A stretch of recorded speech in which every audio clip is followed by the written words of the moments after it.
What's going on, swingers? Welcome to another episode of the Big Swing Podcast, and we are back, and that is a great theme song, and it's nice to hear it in person. So let's get right into it, man. Let's do a little therapy session. We're on the couch now. Let's talk about the playoffs. Let's talk about what happened and how you're feeling now, man. Yeah, certainly home weeks before we anticipated, and we extended our lease through November 1st, thinking, we were going to be there and hoping for a parade and all that good stuff. And it just wasn't meant to be. But, man, you look back at this Dodgers team, and they did a lot of things really, really well, man. I mean, we won 106 games.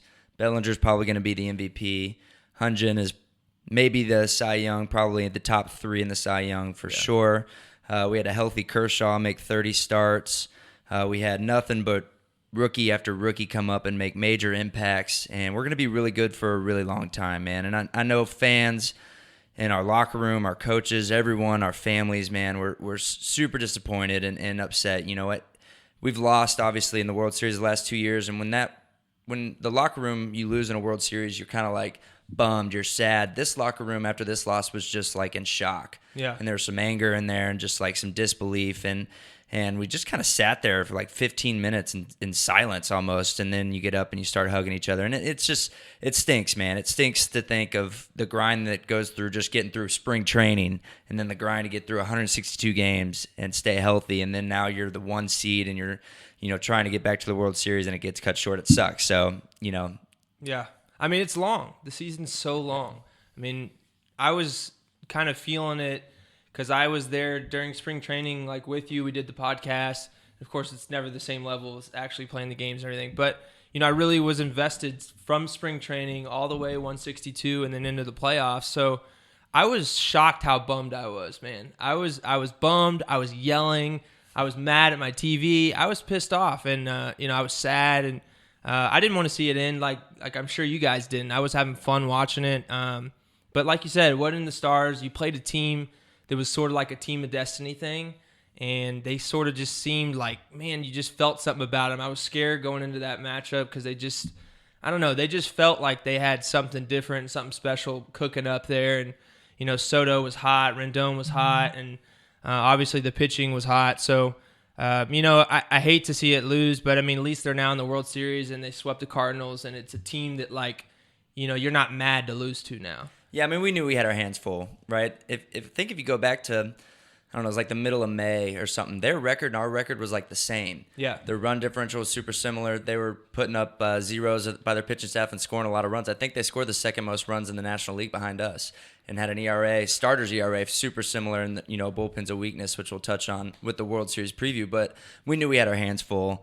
And, I went to Game 5, and Game 5, like win or go home, those games get crazy. And that's exactly what happened. We got up 3-0, and then we got 2 hits the rest of the game. Yeah. Kershaw gets a huge out, and then he goes back out, and things don't go his way. Joe Kelly goes back out, things don't go his way. A lot of what ifs. And, you just feel for Kersh, man. He was wearing it hard at the end of that one. I hate it for him. You feel for Joe Kelly and just for everyone. No one expected us to be coming home when we were. And it sucks, but 3 extra weeks of the off season for guys to get rested, get better, and man, it'll be here before we know it. Yeah, I'm sure it's nice to be back though. It was good to see you a couple weeks earlier. I hated the circumstances, but it does feel earlier than it has been the last few off seasons, like way earlier, just in my head. Yeah. So. Yeah, for sure. I wanted to ask you. You kind of said you were bummed when we lost, and this was the first, I guess, baseball season you've really kind of locked in on a team and followed. Yeah. What were some of your favorite moments, after we lost? Were you thinking, what should we have done different? Or were you just kind of like, that's the way it goes? First of all, how spoiled am I that I start to watch baseball this year and I have the Dodgers and the Astros to follow? I'm a Houston kid, so I'm an Astros fan, but I really followed the Dodgers hard this year, so I was hoping to see them both in. But, like you said, there's some things maybe that you could go back and do differently. I think it's hard in the moment. Obviously, you want to bring Kershaw out there as a guy that you feel like, has been that guy for you for 10 years in that Dodgers organization, and you want to put it on his shoulders to win the game. But, it's a tough spot for him to go in, a guy that's so routine-based, and to have to go in the bullpen and warm up for maybe a few minutes and then come back out there and pitch.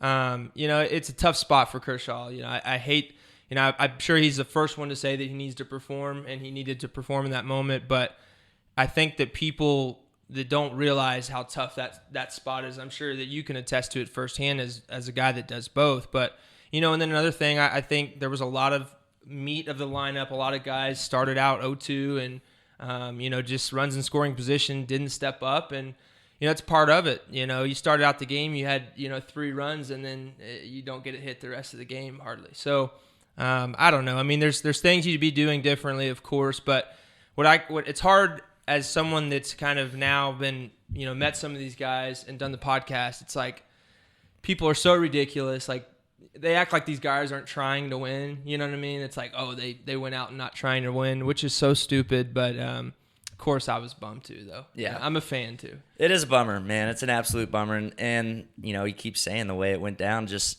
couldn't have been worse. You know, like the way that because it was like not only did you lose in that fashion, but then there was like questions about the coaching. There was questions about Kershaw. There was questions about the lineup, everything. So it was like there was no spot to point to and be like, oh, that, if that just maybe went different or something. But there was like multiple things that people were bringing up, and it kind of just created a storm. Yeah. I mean, a couple silver linings were how really good Muncy and Buehler were. Definitely. I mean, Buehler's just such a gamer, man. You think about Game 163 last year, Game 7 of the NLCS, threw a shutout in his game in the World Series, even though it ended up going 18 innings or whatever it was. He threw like 7 shutout and then just killed it in the NLDS. It seems like, Kershaw is our ace. Kershaw is our guy. Like you said, he's been around 10 years, but there's kind of been a passing of the baton now to Buehler, who is gladly taking it and running with it. Is impressive to watch. That is not an easy lineup to navigate through, and he did it twice. And then Muncy, couple homers. Really just an unbelievable year for Muncy. I'm stoked for him. He's a North Texas guy. I've been playing him since he was 17. He's the most annoying person to pitch to in the whole world, and I'm glad people are starting to see that on a national stage. So I'm stoked for our team next year, man. Like I said, it'll be here before we know it, but enjoy this winter and see where we're at in February. Yeah, you're so right about Muncy. I actually even said it to you. I didn't, I hadn't been watching the Dodgers long, so I didn't really realize it, but I could just tell watching it, like, that guy just grinds through at-bats. Yeah. And it's so difficult to strike out. He's so difficult to swing at a bad pitch. He won't swing at anything that he doesn't feel comfortable with. Nowadays, every hitter's a prima donna, right? Like, if they get rang up on a strike that they think it's a ball, they're going to complain about it. Exactly. All of them. But if Muncy complains, it was a ball. I'm convinced. Muncy knows that the plate is 17 inches, and he knows if it's on that 18th inch, and he will tell you about it. So Muncy's super impressive. I mean, he works at bats like crazy. And that's why he plugs into our lineup so great. I mean, it's just kind of a relentless lineup. Obviously, we didn't show it as well in the DS as we wanted, but it's a relentless lineup. We scored the most runs in the National League. We hit the most home runs. I mean, we're trending in the right direction. I know we're coming off 2 World Series and losses and now a playoff loss, but like overall, man, we're still trending in the right direction and good things are coming. And there's so many new guys, like you said, so it is different now than even those 2 World Series. There's so many new faces that weren't on those teams. So to get those guys reps, and a lot of them played, a ton of minutes and a ton of innings. So that was great. You brought up Walker, man. I have so much fun watching him. Like, he'll end the inning, and, like, I'm fired up at home. Yeah. Like, I'm bumping my chest and everything. He just gets me hyped. And he's just, like, just a little pocket of energy. I love it, man. He's great. It's exactly what he is. So, I'm glad you see it at home because that's what he is for us on the field and in the dugout as well. But let's move on, man. I'm getting depressed. So let's move on to World Series preview. The one thing I want to say beforehand, and I apologize, Dodger fans, but the Astros and that Altuve walk-off the other day was unbelievable, man. Sick. Altuve, everyone says, oh, he's so short or whatever. I mean, he was an MVP. Like, I feel like he's done everything he has to do, but there's still haters out there, right? Yeah. And I saw this story, or I guess read this story about him, that he showed up to this workout in Venezuela years ago, and the scouts sent him home. And they said, you're not 16, like, you can't play or whatever. Didn't even give him a chance. So he shows up the next day, and he says, I have my birth certificate. I am 16. Give me a chance. And they said, we cut you yesterday. And he said, no, you're going to give me a chance. And now he's MVP and ALCS MVP and now trying to win his second World Series. So I wanted to touch on that before we got into the World Series preview. Yeah, I've never really asked you this before, but like, is it advantage for him because he's so short? Like, is it such a tighter strike zone for him? Well, I mean, technically, yeah. But the thing about Altuve, man, he's like Vladimir Guerrero. He can hit it from his shoelaces to his neck. And he'll swing at anything. Yeah, so technically no, because he hacks. Honestly, and I haven't faced him a ton, so I don't really know the scouting report on Altuve, but I'm assuming he doesn't walk a lot because he hacks, like we're talking about. And, so I'm assuming the strike zone really isn't that big of a deal because, he swings at everything. Where he probably used to have an advantage is, coming up through the minor leagues in his first couple years in the big leagues is you're just like, oh, this guy's small, I can go right after him. Yeah. And then he G-hacks at a ball up and away and pulls it into the Crawford boxes, and you're like, what the heck just happened? So he doesn't have that advantage anymore. He's an MVP. Yeah. The book's out on him. Yeah. Well, I mean, the first thing I see, obviously, is the pitching matchups, and those have been announced for Game 1, Game 2, so it's Scherzer and Cole Game 1, and then Strasburg and Verlander Game 2, so, like, as a pitcher, I'm sure that's it's going to be like, candy for a baby for you. But I'm so excited to watch these pitching matches. I've appreciated it now more than I used to, now that I've watched more baseball this year. I've enjoyed watching guys like Walker, like we talked about. Obviously, watching you is fun because I know you, and it's just fun to watch guys deal and knowing more like the strategy behind it after talking to you more and more. So I don't think that we could have asked for a better World Series pitching matchup. Yeah. I mean, no doubt. If you're into starting pitching, it doesn't get any better than this. Yeah. I mean, you didn't even touch on Greinke Corbin, who are, I think also had 2 of the top 10 ERAs in all of baseball this year. So, the Nationals, Astros, it's the matchup everyone predicted. It's going to be fun. I think there's going to be a few games. I think it's going to be kind of like our series versus them in 2017, where like there might be a game that's 2-1 or 3-2, and then there's going to be a game that's probably like 13-11 somehow. Yeah. Like these lineups are just too good. Where over the course of a 7-game series, they're not going to explode. At some point they are going to explode, is what I'm saying. And you're not going to be able to. I mean, that Astros lineup, man, is as good as any lineup in the history of baseball. Yeah. And then you put those righties in Minute Maid, where they got the Crawford boxes. They know how to pepper it to left field, and then that place is so loud, man. 2017 World Series blew my mind how loud Minute Maid got. They have a serious home field advantage that the Nationals probably. I don't know if they went there this year. I didn't check their schedule, but my guess is they've never played more than a couple games there, especially in that atmosphere. So they're going to have that advantage. And then to me, it comes down to bullpens. I know the Nationals just swept the Cardinals, so their bullpen didn't even come to play. I think they only threw like 6 innings the whole series or something, which is crazy. But over 7 games and against a team as good as the Astros, that bullpen's going to come into play, and that's where the Astros have a huge advantage. And to me, that's just that's going to be the kind of the killer for the Nationals. I just don't. I want them to win. I think they're a team of destiny, like you touched on earlier. I think it'd be awesome if they won. I mean, heck, they were like 19-30 to start the season, and then made the run that they're on. So if they can finish it off, incredible. But if I was a betting man, I think you'd have to take the Astros. Yeah, and that's funny you brought up the home field advantage because, as I've known it, being an Astros fan forever, it's a very fair-weathered fan base. Like, we went to the World Series 05, and the fans were awesome. It was so much fun. And then we fell off a cliff for basically 10 years. And you could buy, a ticket, 2 hot dogs, and a beer for $10 or something. Like, it was ridiculous, the stuff they were offering just to get people in the stands. So, like, when it came back and we've been, relevant for the last few years, it's been unbelievable to see the fans. And, like, just the people around town, like, Astros jerseys, you go into Academy and stuff, and it's just all Astros stuff, and it's changed so drastically in the last few years. And it's funny because you look back kind of at the start of this Astros run, it was Altuve and Correa were like the guys that were going to take us to the next level. And then fast forward a few years, there arguably may not be the 2 best hitters on the team anymore. Yeah. You got Bregman, you got Jordan, so it's crazy the talent they've accumulated. Plus, all 3 of those big-name pitchers were on the roster. So it's unbelievable, to see this team continue to get better when they already were really, really good and talented. Yeah. I mean, they did it the right way, and I think they're doing it similar to how we are doing it at the Dodgers, where, like, we're technically, a massive market team. We can go out and pay anyone we want, but it's fun to build guys up through the minor leagues. And the Astros went out and got Cole and Verlander and Greinke, but a lot of their bullpen's homegrown, and basically their entire lineup is homegrown. Yeah. And that's really cool. I mean, they were, like you said, they were terrible for a long time. And my wife said she used to go to games for like $2. Or I think you might be able to show up after the third and they just let you in. 100%. Yeah. And then they were in the trenches, and they drafted some guys high, and they developed them, and they made some good trades, and now it's paid off. So, you see other teams that are doing that, and you think like, oh, the Miami Marlins are never going to be able to get out of the cellar. Or like some of these other teams, well, sometimes you got to hang with them, but the Astros did it the right way, and it's cool to see them have success and then to, also go out and spend some money and take their team to an elite level. Well, and I think they timed it right because, like, they were in full tank mode, like you said, similar to kind of like the 76ers. Now the Sixers are really good, but, they were full tank mode, and then I think that they struck perfectly when they were like, okay, this is the moment, and they got Verlander, they got Cole, and now that's taking them over the top. But you're so right. It was bad. I mean, the difference between y'all and them, I think, is they died for it. Like, y'all were still good, and you still accumulated talent.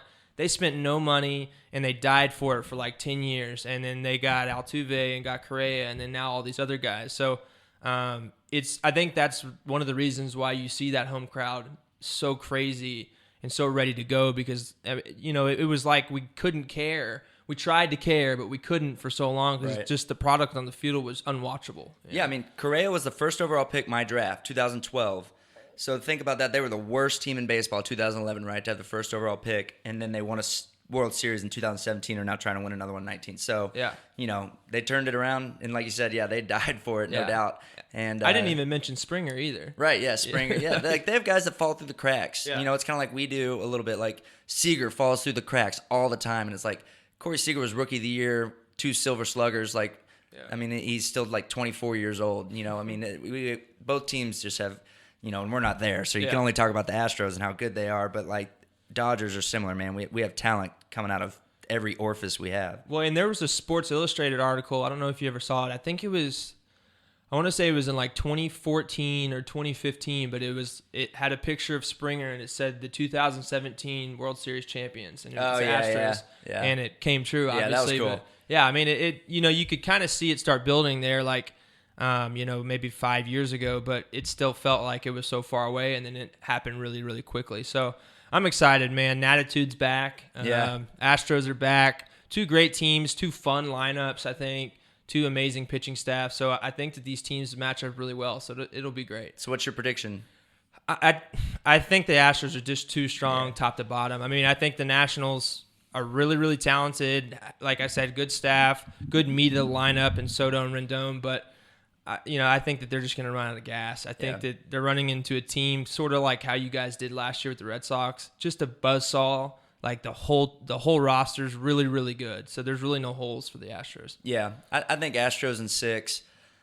I want to say Nationals, but they rely so much on that starting pitching. I mean, they have to go 7 innings. Yeah. They have to wear it for 115 pitches. And they might kind of do what the Red Sox did to us last year where, Scherzer might get the win in Game 1 and the save in Game 4. And they might expect Strasburg to do the same thing. And that... and we saw what that did to the Red Sox. The Red Sox were dead this year. All their starting pitchers got hurt, but they won a World Series, and that's pretty awesome. But, at a price to pay for it. So we'll see how the Nationals handle it. But, Astros in 6 is my prediction. And we forgot to mention, we're recording this on YouTube, so we're going to have a YouTube page now. So we're going to be posting this video, and hopefully guys can watch it. We're going to be probably mostly every episode during the offseason. We're going to try to record now that we're both in Houston in the offseason. So if you have any interest in watching us record, we're going to be on video. You're going to see my ugly face. And Ross's kind of decent, ugly face, decent face. But, let's move on, man. I wanted to talk some NFL stuff, man. Well, sorry, I got to interrupt you. Okay. I told Cooper I wanted to do this because I gotta praise Garrett Cole for what he's doing. I mean, it's unprecedented stuff. And I just had to bring light to what he's done. So on May 22nd of this season, so 6-7 weeks into the season, he lost to the White Sox. All right, so what? May 22nd. Bellinger was hitting 400 at that time. The Nationals were 19-30 on May 22nd. Since then, Garrett Cole is unbeaten in his last 165 innings. That's basically a whole season. Yeah. Like Buehler, Kershaw, I think, threw 165 innings. Hunjin threw a little bit more than 165 innings. Like, that's a full season. He basically went unbeaten. I only threw 90 innings on the year, if that gives you some clarity into that. Including the most recent run, he is now 19-0 in his last 26 starts. So he has won 19 consecutive decisions. It's been over 100 years since anybody's done that. That is truly incredible. And his ERA is a 1.59. And he set the Astros strikeout record with 326. So what I thought of Garrett Cole, I never really sat down and watched him a ton, but I kind of thought he was like this big, like 6'5" bear of a dude that just threw 100 by everyone. Like, he pitches. He struck out 15 against the Rays in the DS, and 5 were on fastballs, 5 were on curveballs, 5 were on sliders. Yeah. So it's not like you're up there just sitting on 100 miles an hour trying to put it in play. This guy is pitching to you, and you're having to pick and choose different pitches to swing at, and they're all elite. So I wanted to just kind of bring to light how good he's been. He has a chance to become the highest paid pitcher. He's going to be free agent at the end of the year. I think he's going to get more than David Price. David Price got paid $217 million. I think Garrett Cole is going to get more than that. It might be a Dodger, it might be Yankees. I don't know who it's going to be, but he deserves it. I hope someone pays him. He's an LA guy, so it might even be the Angels. But man, what he's done over the last now 5 months are incredible. I'd be interested to see someone like compare his season to the best seasons of a pitcher of all time, because just hearing those stats, it's like, is there anyone that's ever had a better season? I mean, like, especially the playoff run he's going through, if he ends up winning the World Series, like, it's going to be one of the greatest seasons as a pitcher ever. Yeah, it has to be. And it's funny how it always happens for guys going into free agent years. Oh, yeah. You know, it's something about that, something motivating you there a little bit. You know, the seasons that are crazy is you look back at, like, some of Sandy Koufax's years where he went, like, 30-2 and he threw 350 innings. Like, those are crazy. I can't even fathom and those. like Nolan Ryan, same way. You know, but as far as a modern pitching, like, stat line, you know, and overall, like, season, this has to be up there with some of the best. Yeah, ever. I guess Bumgarner had that one year. I can't remember what year it was. Well, he in the postseason was untouchable for like 2 postseasons. Yeah. I mean, he just put the team on his back. I think he has like a .4 career postseason ERA or something. It's ridiculous. Go get it out of the ocean. Yeah. All right, yeah, let's get in the NFL. Well, that should have just been your beast of the week. Yeah, I thought about it, but I got a good one for that too. So we'll just So yeah, I mean, you know, 2 big NFL guys. We've been enjoying the season so far. It's been fun. It's been hard to see some of these quarterbacks go down. I mean, Mahomes just went down, Breeze, Roethlisberger. So, you know, the 2 that's been really sticking out and have been a blast to watch, I would include Russell Wilson in that too, but really Lamar Jackson and Kyler Murray have been so much fun. 2 guys that have similar playing styles, kind of different offenses though. One of them sort of in a spread offense, the other's sort of just kind of in a, you know, run and shoot offense, sort of stumbling and bumbling with Ingram and Gus Edwards and those guys. So, man, your initial thoughts on watching Lamar Jackson this year? Well, you know, I don't get to watch a ton of football. Now I do that. I'm home. But in the season, you know, we play on Sundays. What's nice is the first game started at 10 a.m., so you can watch a little bit, but then we usually shut it off and try and get ready to play a baseball game, you know. But man, he's fun to watch. I mean, I watched a lot of that Seattle game the other day, and I feel like he almost won it single-handedly. He did. I mean, Seattle's defense, first off, it was in Seattle, really hard place to win a game, and Seattle's defense played well. Multiple times, Lamar Jackson kind of had his back against the wall and just made plays with his feet. So I looked up a little, you know, stuff afterwards, and because I remember thinking, like, God, the Ravens have had the ball this whole game. So I looked it up. In the second half, they had drives of 11 plays and 13 plays. They soaked up almost half of the entire clock in the second half. He had a 30-yard run on 3rd and 8, and that 4th down run where he went into the end zone and kind of sealed the game. I mean, it's really fun to watch, man, and it's kind of changing the game right before our eyes. And that's what I was going to bring up too. That 3rd and 8 and that 4th and 2. They just said, all right, let's just put the ball in Lamar's hands. Like, who else is running the ball with their quarterback on 3rd and 8 in the NFL? No one. No one's doing it. And they said, I feel confident he's going to get 8 yards on this play. And then the 4th and 2, like, there's a video that just came out where he runs to the sideline and Harbaugh's like, hey, man, you want to go for it? And he's like, hell yeah, let's do it. Yeah. And he just says, all right, take the ball. Basically just like, you know, go do you. And he's been unbelievable. Like, he's one of those guys that's like, I've never seen it where he's such a superior athlete where he makes everyone around him just not look athletic. Like, it looks like we're trying to tackle him, and these are the best athletes in the world, the best tacklers in the world, and he makes them look silly. Like, he's similar to Michael Vick. I think Vick probably had a better arm maybe at this stage of his career, but there's no one that's ever been as talented and as explosive of a runner as him at the quarterback position, and it's been crazy. I had a couple stats here too.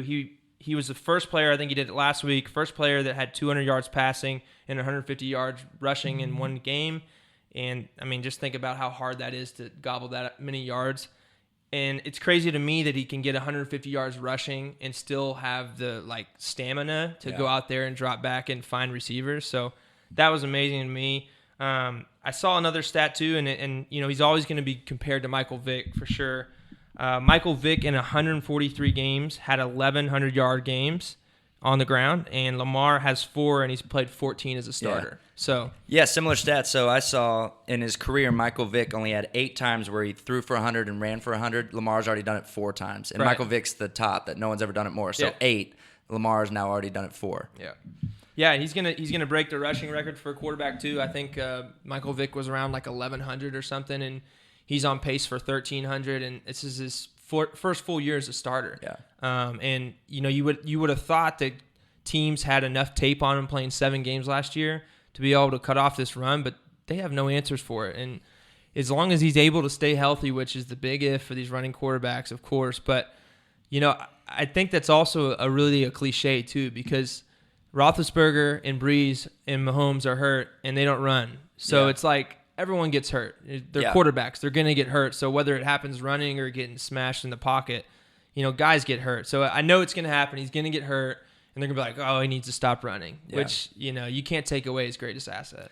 Well, it's a brutal game. Guys get hurt, no doubt about it. Think back to, I guess 6 or 7 years ago now when like RG3, Cam Newton, Kaepernick, Russell Wilson were all kind of getting going at the same time on their careers, and they were running the ball a lot. Yeah. And then the NFL just adjusts, man. The what is it, the play action read or whatever was a big thing for a minute, and then they said, well, if the quarterback's sitting there deciding whether he can hand off the ball or not, you can crush him. Yeah. You can crush him like he's a running back. So that started happening. And then, these quarterbacks just start realizing, I don't want to take these hits. I mean, Cam Newton's as big as a defensive end. Yeah. And he's starting to wear down because you just can't take hits like that in the NFL over and over. So, the longevity of Lamar Jackson, I'm not sure. Like I said, I haven't been able to really sit down and watch a lot of his game, so I don't really know the hits he's taken. Maybe he's sliding a lot, getting out of bounds because he is so athletic, he can get to the outside and get out of bounds. But, man, a few hits over the course of 16 games, just a few hits a game, it wears you down, man. So, I'm worried about that, but I think he might, for a season, 2 seasons, 3 seasons, might be one of the most fun players to ever watch in the history of the NFL and might literally change the game. But as far as like it being like a long-term plan for an NFL career, I don't know if I necessarily believe it. Yeah, and you talked about him taking hits.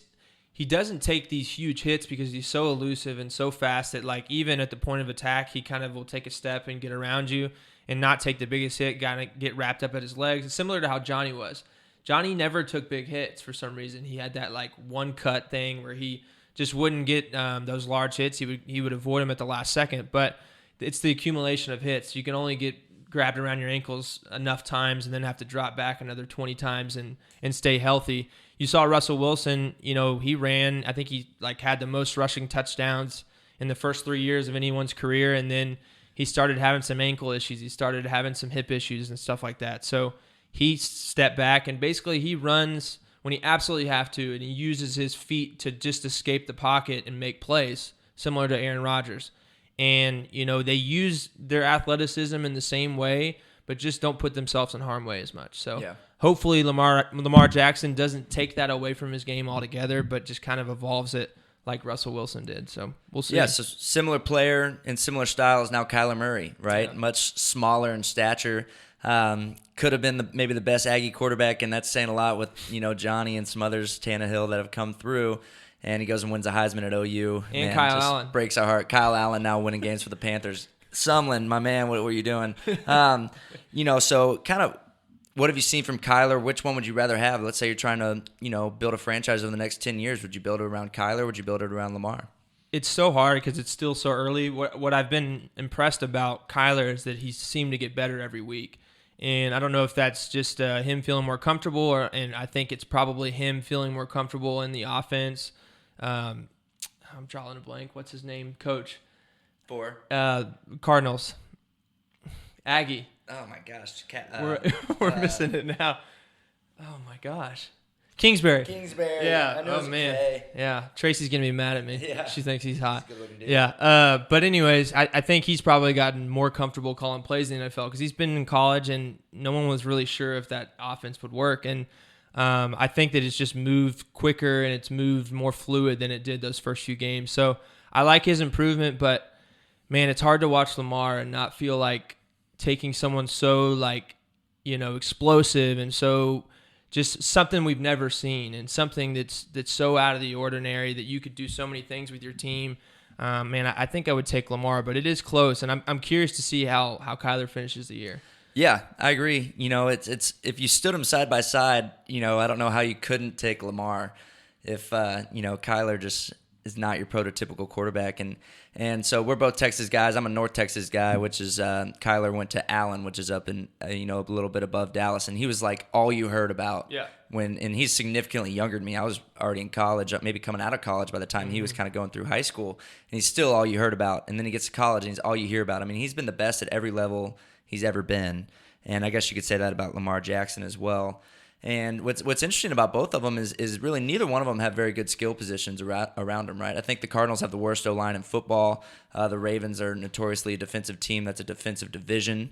And, they don't necessarily give him many wide receivers or anybody to work with. So, they're having to do a lot themselves, a lot with their feet.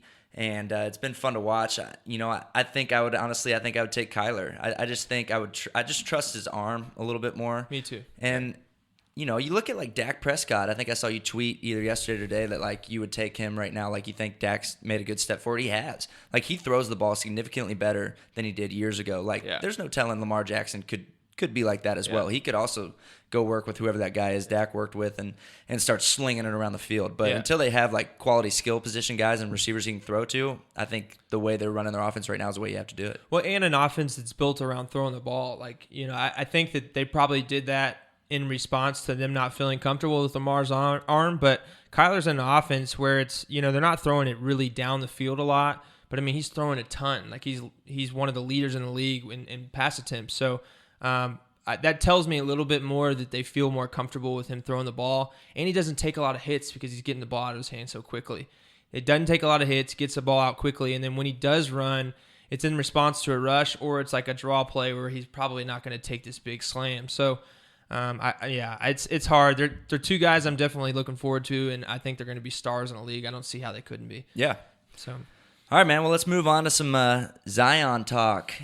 Hurt his knee, had surgery Monday to fix his torn lateral meniscus. Going to miss 6 to 8 weeks. I had to text our trainers with the Dodgers to ask what your lateral meniscus is, and they kind of said it's one of those things that you can fix. It gets sewn up and should basically heal on its own. But it is one of those things that if you push it, there's definitely a high risk of re-injuring it. But they made it sound like it wasn't a huge deal. But the fact that they did have to repair it does mean 6 to 8 weeks. So just curious, man. I mean, he got hurt in high school, he got hurt in college, and now he's got hurt preseason. Yeah. Is it a thing in your mind, or is it just kind of whatever? Yeah, I'm concerned about it because one, it's sort of like how Adrian Peterson was. Like you're just so explosive, and Saquon Barkley just so explosive. That stuff's going to happen because your body's just not meant to be able to react like that. And then two, his game is built on plays at the rim. So he's going to make plays at the rim. He's falling. There's feet down there. It's always an uncomfortable spot to land. And he's challenging these guys at the rim constantly. And, like, if he can't do that, then I don't know what his game is. So I know it firsthand. I was a player that could never shoot well. So I was always at the rim. Obviously not like Zion, couldn't dunk and be explosive like him, but still, even so, I was always coming down and turning ankles and doing stuff like that just because I was around a lot of feet when you're down there. So I am concerned about him, and I hope that these injuries don't keep piling up where it starts to affect his athleticism because he's still so young, but these injuries that happen so early in your life, I think that you kind of feel that when you're like 28, 29. So he's incredible. I mean, he is awesome, but I mean, these injury concerns I think are real. I hate it for him, man. I was watching Pardon the Interruption earlier today, and Will Bond was on there, and he's a Chicago guy, and he started comparing him to Derrick Rose, and I hated that because it's the same player, but just like 3 inches taller, 100 pounds more. Yeah, and I'm kind of basically just going to steal what Will Bond said because I believe it very strongly. Is that we've never had anybody 280 pounds that now is all of a sudden play on the perimeter and plays with this combination of speed and power. And now all of a sudden he's in space. When a person that is that big in the history of the NBA is supposed to be in a confined area down by the rim. Yeah. And now all of a sudden he's being explosive all over the court. And now you're mixing in these lower body injuries. And I've never had a ton of lower body injuries, but I have had one. I broke my tibia just below my knee. And it affects you, man. And now you have a few of them in your culminating them You on nailed it. themselves on a guy that, like I said, his game revolves around speed and power. He's not a shooter. He's not that tall. I mean, he's an inch shorter than everyone thought he was based on whatever the NBA just redid all their height and weight. And he's 280 pounds, and now all of a sudden he's hurting his lower half. And once his speed and his power goes out, man, he's not going to be the same player. So I hope that that's not the case. I hope he comes back and he never gets injured ever again. But it worries me. Yeah, he is kind of similar to, say, like how we talked about Lamar Jackson. Like, at every stage in Lamar Jackson's career, whether it be high school and you were like, okay, well, can that translate to college? Can he be that more athletic? And then he was. And then I personally was like, well, guys are better athletes in the NFL, but he still was better athlete. And Zion's been the same way. Like, I've doubted him at every level. I'll be the first one to say it. And I doubted him going to the NBA. I just didn't get what he was going to be. I didn't understand what a 6'5", 280-pound like 3 was, but he could be a center. I didn't understand it. But, I mean, he played 4 games in the preseason, shot 71%, and scored 23 points a game. 71% tells me I can get my shot and I can score at any point in any game. And the thing about Zion, too, is that they dump it down the middle, and he's such a good playmaker, so he can make plays. But that's also the problem when we talk about the injuries, because they're going to run so much offense through him in the middle of the court where he's going to go up in the air, make a decision to shoot or pass, and then it's just a tough spot. And I hadn't heard the comparison to Derrick Rose, but when you say it, it's exactly Derrick Rose. They're the same player, but maybe 3 inches short and a lot skinnier. But really, their games are built on like vertical moves, and they're the same player, really. That scares me. So you're my basketball guy. All my basketball knowledge has come from Cooper and Adam Liberatore. Any Dodger fans out there remember Adam Liberatore? He's a hoops guy, but now mostly Cooper. I had Giannis on my fantasy team last year. So Giannis is, 6'10", 7 foot. I don't even necessarily know how tall he is, but he can't really shoot. He just goes to the rim. He's a playmaker. What's the difference between Giannis and Zion? I think the biggest difference is the leanness in their body. For one, I would be worried about such a compact, heavy guy. Just think about it like a 280-pound defensive tackle jumping 45 inches and landing on people's feet. That's different than a guy that's basically 7 foot and is landing a lot shorter than what Zion would land. So I think there is a difference. I think that it still concerns me on Giannis, because you've seen so many people that are at that height. Durant started to go through it a little bit, and he had a scare there earlier in his career with his feet. Yao basically ended Yao's career because they had the plantar fasciitis, and so Giannis does scare me for that. When you're that athletic and that tall, it is wear and tear on your feet. But I think Zion's different just because it's so one-dimensional. Like Giannis can dunk without hardly jumping off the floor, where Zion has to 2-foot challenge everyone at every play to make plays, and he's great at it, but it's scary. Yeah. So we'll see. Yeah, but time will tell. I'm just glad one of us didn't draft him in the fantasy league. I know. We were bullish on him and start the draft. I'm willing to wait 6 weeks to watch him, though. He just didn't fall to our pick. We picked right around each other, you know. But, man, I feel for him. It seems like everyone's pretty confident he'll come back and be ready to roll. So hopefully this one injury in his whole career, almost like LeBron, goes 16 years healthy now, and then we'll look back and we'll call each other stupid for ever doubting him. Exactly. Well, and I had New Orleans as my 8 seed in my playoff rankings. I'm going to come out with my projected standings in the East and the West. So I had Zion and the Pelicans being really good and making that 8 spot. But when you miss 8 weeks, and he's going to be such a big part of that offense, I think I'm going to have to switch it up. So We'll see what I come out with. Yeah, we'll see. All right, man. Well, let's move on to Beast of the Week. Who is your Beast of the Week?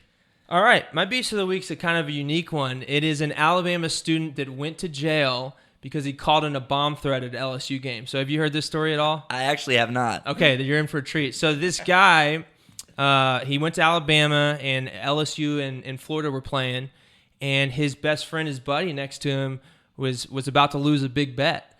And so he's about to lose a bunch of money, and just the friend of the century calls in a bomb threat. I don't condone calling in a bomb threat, but what a great friend. Calls in a bomb threat to try to stop the LSU-Florida game so this kid doesn't lose a bunch of money.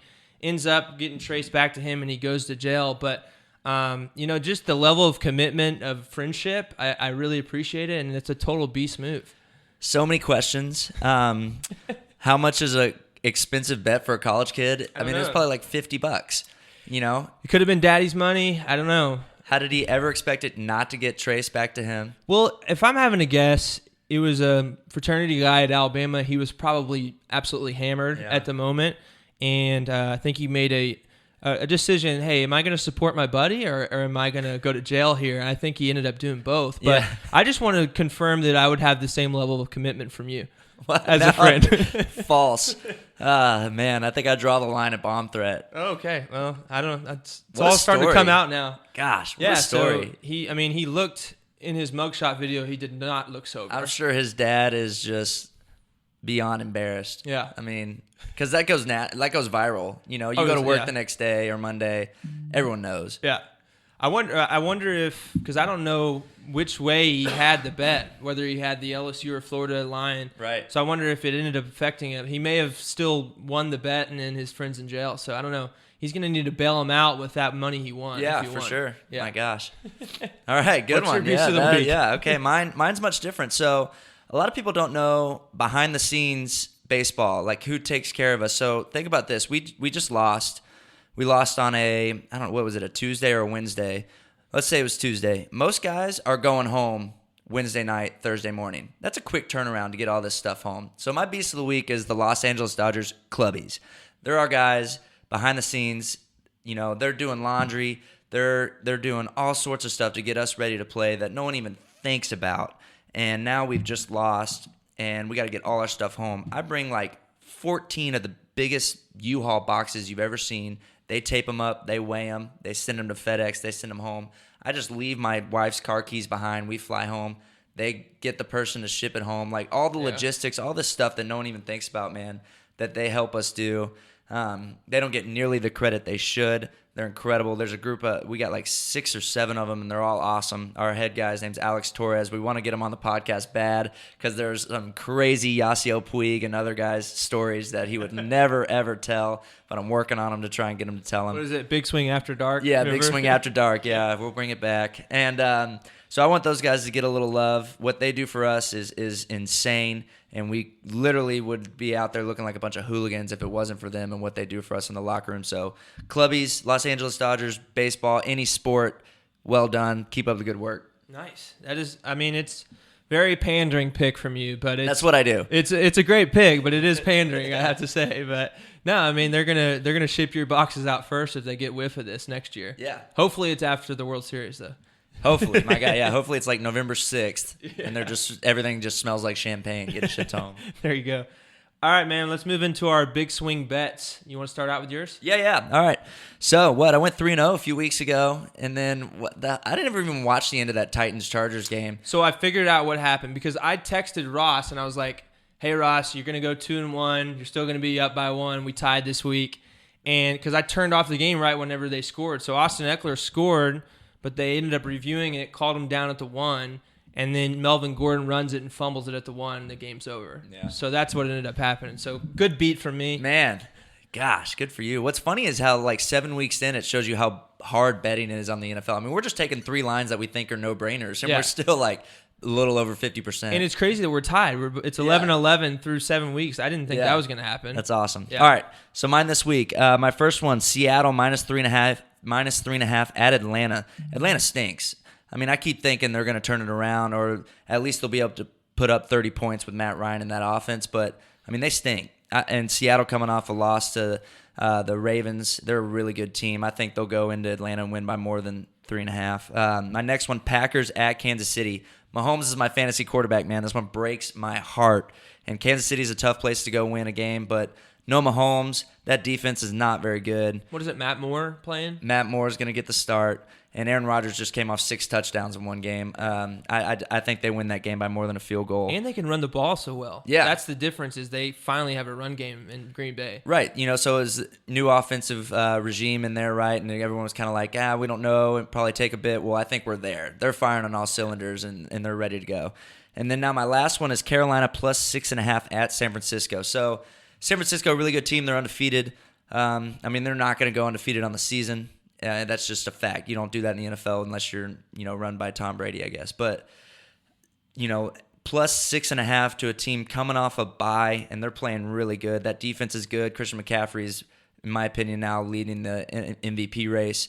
I think they can go in there and maybe win, but I think they're going to lose by less than a touchdown. So Seattle minus 3.5 at Atlanta, Packers minus 3 at Kansas City, Carolina plus 6.5 at San Francisco. I like them. I like all those for sure. So to start out mine, this one was just shocking to me. I had no idea. I'm surprised that you didn't pick this one, but it was Miami plus 15 against Pittsburgh. And Pittsburgh's 2-4. Yeah. They're on their third string quarterback. So, I mean, I know the Dolphins are bad, but they were competitive kind of in the last 2 games. Yeah, Fitzmagic looked all right. I mean, yeah. So it's like, I don't know how they're getting 15 points in that game. It doesn't make any sense to me. So I'm sure that I'm going to get burned by Miami, but all you got to do is keep it. You know, you can lose by 2 touchdowns and I still win that bet.